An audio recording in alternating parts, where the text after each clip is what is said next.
Muita paz a todos, Roberto Filho, para o Momento com Jesus.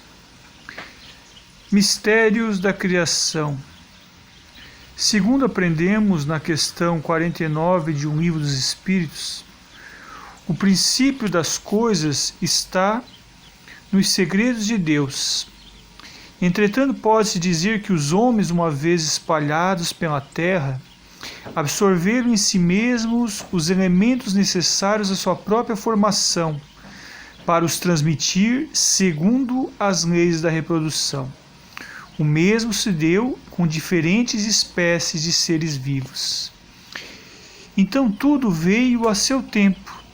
Desde o princípio da formação, o orbe terrestre era uma bola incandescente. Aos poucos a superfície foi começando a resfriar-se.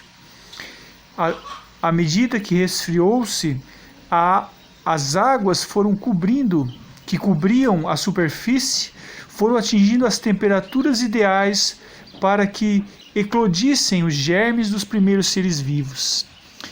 Então, o germe primitivo ele já existia em estado latente. Todos somos testemunha desse fenômeno. Os tecidos, por exemplo, do corpo humano, dos animais, eles encerram germes de uma multidão de vermes, de partículas que desabrocham na fermentação, na multiplicação das células. É um mundo infinitamente minúsculo que se dormita e cria no homem, nos seres vivos, e assim foi no princípio da criação da Terra. Então veja bem, a Terra continha os germes que aguardavam o momento favorável para se desenvolverem. Os princípios orgânicos então se congregaram, desde que cessou a atuação da força que os mantinham afastados, e formaram os germes de todos os seres vivos. Esses germes permaneceram em estado latente de inércia, como a crisálida e as sementes das plantas, até o momento propício ao surgimento de cada espécie. E os seres de cada uma dessas se reuniram e então se multiplicaram. Então veja bem, o princípio espiritual, o espírito imortal, ele estava no plano espiritual, na dimensão espiritual, aguardando o momento em que o berço terreno estivesse propício a receber as primeiras formas de vida.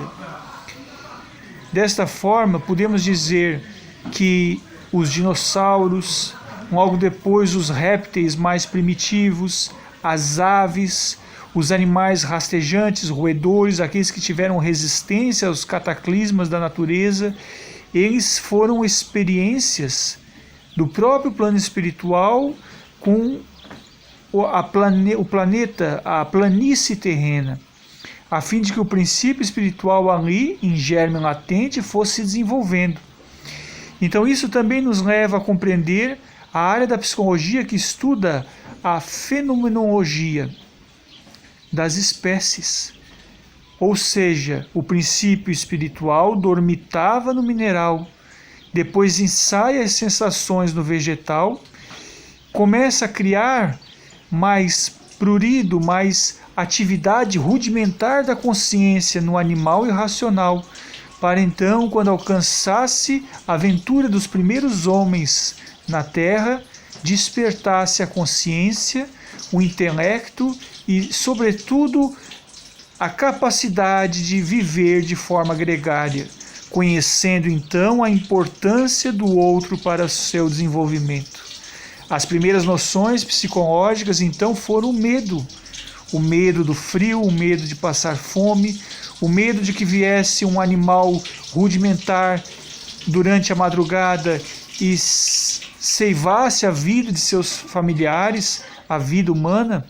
Então o medo foi o primeiro sinal, o primeiro traço na psique humana, e ele até hoje, aos dias de hoje, ainda tem cumprindo um papel no desenvolvimento mnemônico do ser humano, no desenvolvimento da estrutura psíquica.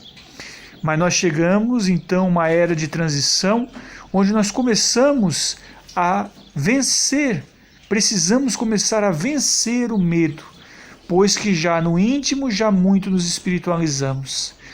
A espiritualização agora, nessa época de transição da humanidade, ela não pode mais ser apenas um resquício de bagagem intelectual. Ela precisa ser uma sabedoria adquirida. Com o desenvolvimento do Espiritismo, no ano de 1857, a 18 de abril, quando o professor Hippolyte Léon Denisard de Rivail, que mais tarde adotaria o pseudônimo de Allan Kardec, codifica a doutrina dos espíritos com o lançamento em Paris da obra Um Livro dos Espíritos, ali encerra uma filosofia espiritualista que vem trazer noções mais apuradas da própria existência e realidade humana no contexto terreno.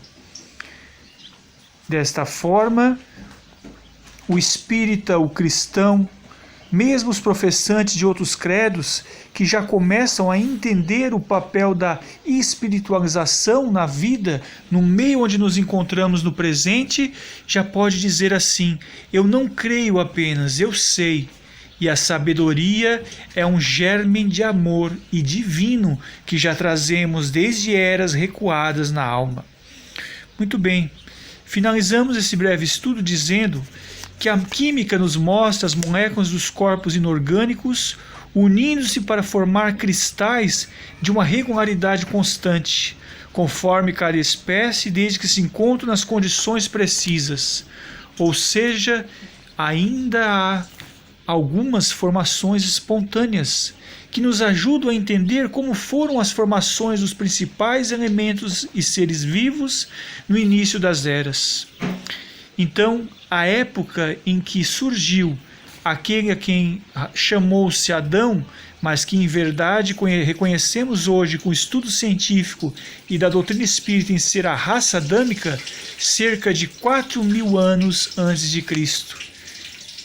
E desde lá, o homem vai se desenvolvendo, adquirindo sua cultura, espargindo-se nas principais civilizações da antiguidade, para hoje formar essa massa populacional em diferentes bagagens culturais, em diferentes formas de linguagem, de expressividade, mas análogos na consciência em sua estrutura e principalmente detentores de uma bagagem no inconsciente coletivo muito similar, o que nos dá a base para estudar os fenômenos psicológicos, os fenômenos psíquicos e os fenômenos espirituais sobre uma base já formada, arregimentada e sedimentada num único sentimento divino que se chama amor. Muita paz a todos. Roberge Filho, um abraço fraterno do amigo espiritual e finalizamos então o momento de Jesus do dia de hoje. Graças te damos, que assim seja. Fique com Deus.